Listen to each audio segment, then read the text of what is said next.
Hello everyone, welcome. This is your fourth chapter of your distributed computing, the socket API. A socket is a programming construct. A process wishing to communicate with another process must create an instance of such a construct. The communication between two parties may be connection oriented or connectionless.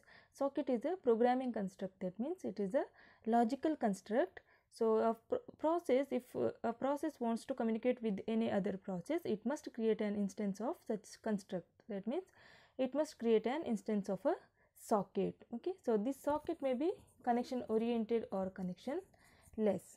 See here, process A and process B. So, in order to communicate these two processes, they should create an instance of a socket. Okay. See the first one, the Datagram Socket API. So, Datagram Socket API, that is connectionless. There are two protocols at transport layer of the internet architecture: user datagram protocol UDP and transmission control protocol TCP. So, these UDP and TCP are at the transport layer. Okay. UDP is connectionless and TCP is connection oriented. So, what is the difference here, connection oriented and connectionless? So, in connection oriented or TCP, the connection or delivery of packets is guaranteed, but here in UDP it is the delivery of messages is not guaranteed, but in TCP the delivery is guaranteed. Okay. So, the user datagram protocol UDP allows a packet to be transported using connectionless communication. So, the data packets thus transported is called the datagram. In accordance with connectionless communication, that each datagram transported is individually addressed and routed and may arrive at any order. So, if UDP is used for transmission, so each datagram is individually addressed and routed. So, they may arrive at any order. So, at receiver's end, the receiver may receive these messages at any order. Okay. So, the transmission control protocol TCP is connection oriented and transports a stream of data over a logical connection established between the sender and the receiver. So, data sent from a sender to a receiver can be guaranteed to be received in the same order that they were sent. So, the connection oriented protocol TCP, it transports a stream of data over a logical connection. So, here TCP is being a connection oriented. So, there is a connection. Okay, there is a connection established between sender and receiver. Using that connection, a stream of data is transmitted. Okay, but in case of UDP or connectionless, the datagram or the stream of data is divided into datagrams, and each datagram is individually addressed and routed. But here in TCP or connection oriented, the full stream is transmitted using a connection or logical connection. So, data sent from a sender to a receiver can be guaranteed to be received. Okay. So, message will be received at the other end in the same order that they were sent. But here in UDP, they may arrive at any order, but here in TCP, they will be received at in the same order that they were sent. See the connectionless datagram socket. In Java, there are two classes are provided for the datagram socket API: the datagram socket and datagram packet class. So, this datagram socket class for the sockets and the datagram packet class for the datagrams exchanged. Okay. A process wishing to send or receive the data using this API must instantiate a datagram socket object or a socket in short. So, datagram socket object means it is a socket. Okay. So, this datagram or socket object for a socket, and each socket is said to be bound to a UDP port of the machine that is local to the process, because it is being connectionless, the socket is bound to a UDP port. Okay.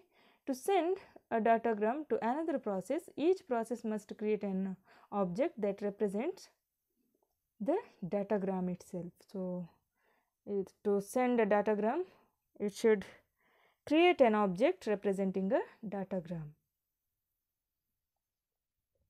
See, here it is a connectionless and connection oriented datagram socket. See, datagram socket of API. So, this connectionless, the datagram socket API is for connectionless or for UDP, but here you can use even connection oriented datagram socket. Okay. So, there are two, connectionless datagram socket and connection oriented datagram socket, but it is uncommon to use connection oriented datagram socket. For connectionless, actually we are using connectionless, it is datagram socket API. Okay. So, here see the connectionless datagram socket, process A and process B, they are at the transport layer software, they are using the UDP port. Okay. And see, each packets are individually addressed and routed. Okay. So, but in connection oriented datagram there is a connection established, but this connection oriented is datagram socket is uncommon to use. Okay. So, this object can be created by instantiating a datagram packet object that carries a reference to a byte array that contains a payload data and the destination address. Okay. So, first one, you should create a datagram packet object. So, in order to send a datagram to destination, first of all you should create a datagram packet object, and this datagram packet object carries a reference byte array that contains a payload data. Payload data means actual data to be sent. Okay. And a destination address. Once the datagram packet object is created and loaded with the payload data and destination address, the sending process then invokes a call to send method. Okay. In the datagram socket object, specifying a reference to the datagram packet object as an argument. So, here datagram packet object will be an argument. Okay. So, at the receiving process, the datagram socket object must also be instantiated and bound to a local port that is the UDP port. The port number must agree with the specified in the datagram packet of the sender. So, while sending, the sender process, so sender process also has to mention the UDP port, and the UDP port must match the destination UDP port. Okay. It is specified in the datagram. So, to receive datagrams sent to the socket, the process creates a datagram packet object that references a byte array and calls a receive method in its datagram socket object, specifying as argument a reference to datagram packet object. So, this is at receiver end. At receiver end, the process must create a datagram packet object, and that references a byte array and calls a receive method in its datagram socket object. Okay. So,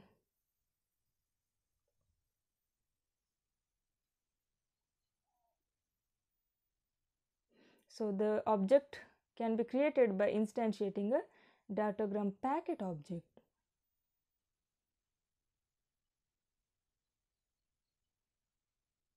So, for sending a datagram, we must have two objects, that is the datagram socket object and datagram packet object. First of all, we should create datagram socket object, and it specifies a reference to datagram packet object. Okay. So, datagram socket object for socket for connection, and datagram packet object, it actually it contains the data. Okay. Datagram socket object, it gives a reference to datagram packet object, and the datagram packet object contains a payload data and destination address. So the sender process invokes the send method. See here the diagram says everything.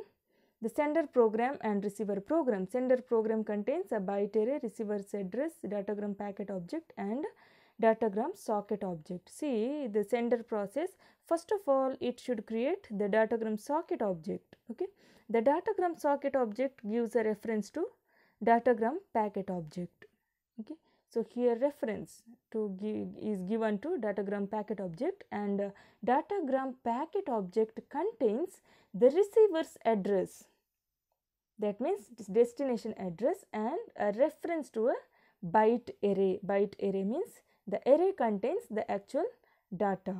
Okay, so here the sender process invokes the send method, and at receiver's end a datagram socket object is created here at receiver's end, and the datagram packet object is referenced. Okay, so datagram socket object will reference a datagram packet object, and this datagram packet object contains the address, and it gives a reference to a byte array, that means the actual data.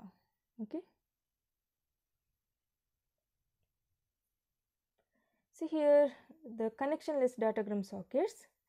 The first one, A, see the diagram A says process A uses a single connectionless socket to communicate with two other processes. Okay, two other processes B and C. It uses single socket.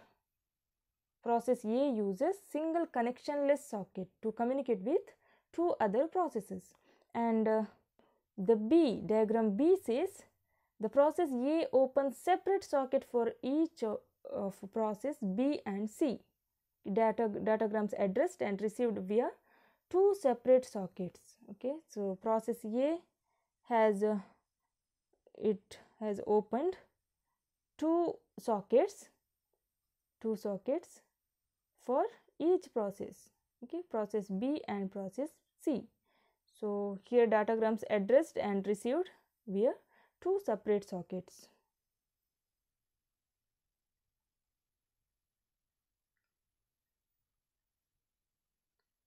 See the next one, the stream mode socket API. So what is the stream mode socket API? Stream mode socket API is connection oriented communication. So this supports connection oriented communication only. So connectionless, that is datagram socket API. Okay, so stream mode socket is API that is for connection oriented. See this, there are two processes P1 and P2. One connection is established and all the packets are sent using the single connection here. So read and write operations can be done. So here in stream mode input output, data is transferred using the concept of a continuous data stream flowing from a source to destination. See here it is a continuous data stream flowing from the source to destination because it is connection oriented, and data is inserted, written into a stream by a process that controls the source, and data is extracted or read from the stream by a process attached to the destination. Okay, so here data is transmitted using a connection as a continuous data stream flowing from source to destination, and data is inserted and written into a stream by the sender process, and data is extracted at the receiver end, okay, or at the destination end. See this diagram says write operation and read operation.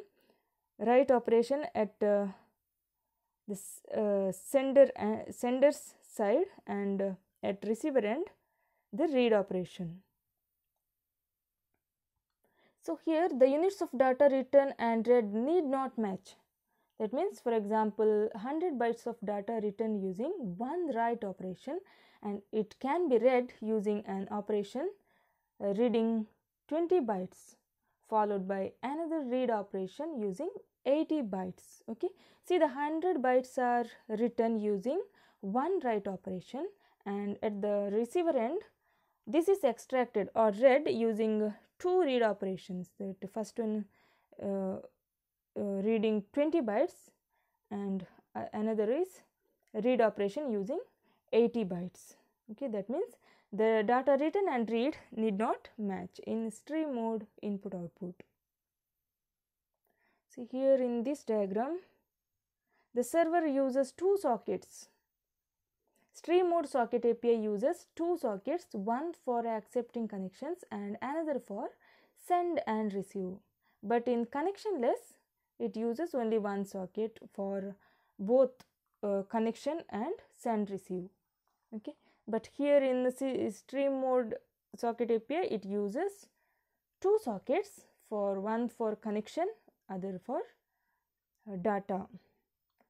Using stream mode API, each of two processes individually creates a stream mode socket. A connection between the sockets is then established.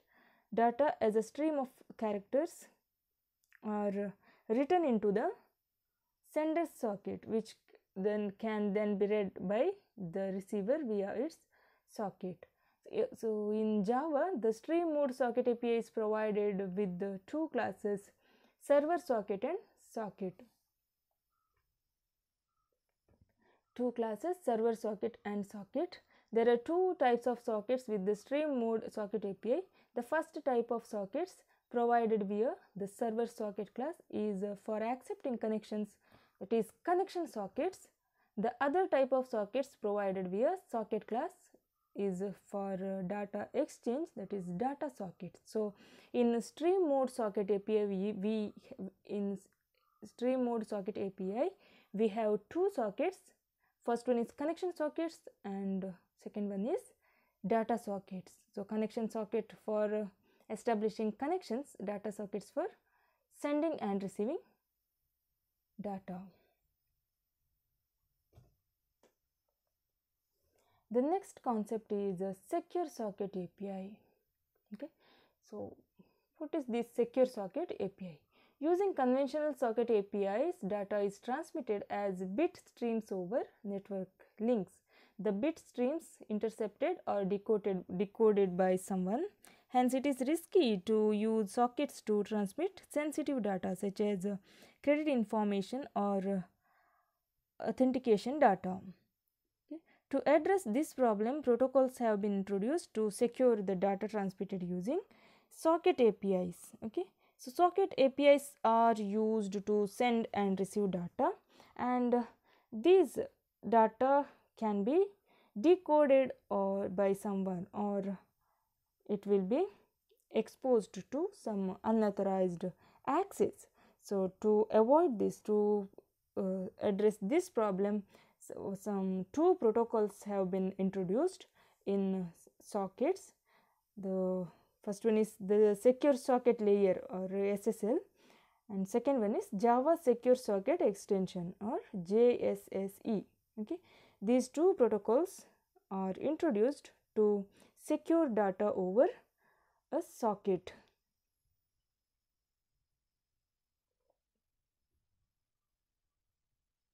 So the first one is Secure Socket Layer or SSL was a protocol developed by Netscape Communication Corporation for transmitting private documents over the internet. Okay, so this SSL was a protocol developed by Netscape Communication Corporation for transmitting private data or sensitive documents over the internet. So in this, data is encrypted before it is transmitted over SSL connection. So data is encrypted, that means data is sent or transformed to some other form. Okay, and so before transmitting over SSL connection, these data are sent are encrypted. Okay, data is encrypted before sending over SSL connection. So SSL is supported by modern browsers. When run with SSL protocol, these browsers will transmit encrypted data using SSL socket API. If at all, so the data being encrypted, if at all it is intercepted by third party, they cannot be it cannot be read by the unauthorized parties. Okay, so because it will be in some other form than the original form. So SSL is supported by modern browsers, and many websites use the protocol to obtain confidential user information such as credit card information numbers. Okay, so many websites use protocol to obtain this protocol, the Java Secure Socket Layer SSL protocol, to obtain confidential user information such as the credit card numbers. Okay, for example, if at all you are using a banking website, then if you check the address bar, you can observe it. So the URL of web page that requires an SSL connection starts with HTTPS instead of HTTP. Okay, so this HTTPS, that is secured, HTTP secured instead of HTTPS, HTTP. So if you check while using any banking website, you just check the address bar, it will be HTTPS, because it is you are transmitting some sensitive data, isn't it? So HTTPS means it is secured, you are using secure socket layer. So there is one more, that is Java Secure Socket extension. The JSSE is a set of Java packages that enable secure internet communications. It implements a version of SSL and TSL, that is the transport layer security protocols, SSL and TSL protocols, and includes functionalities for data encryption, server authentication, message integrity, and optional client authentication. Okay, so the functionalities of this JSSE is data encryption, server authentication, message integrity, and an optional client authentication. So all these are enforced to all these are provided to enforce the security. Okay, using JSSE, developers can provide for the secure passage of data between two processes. Okay.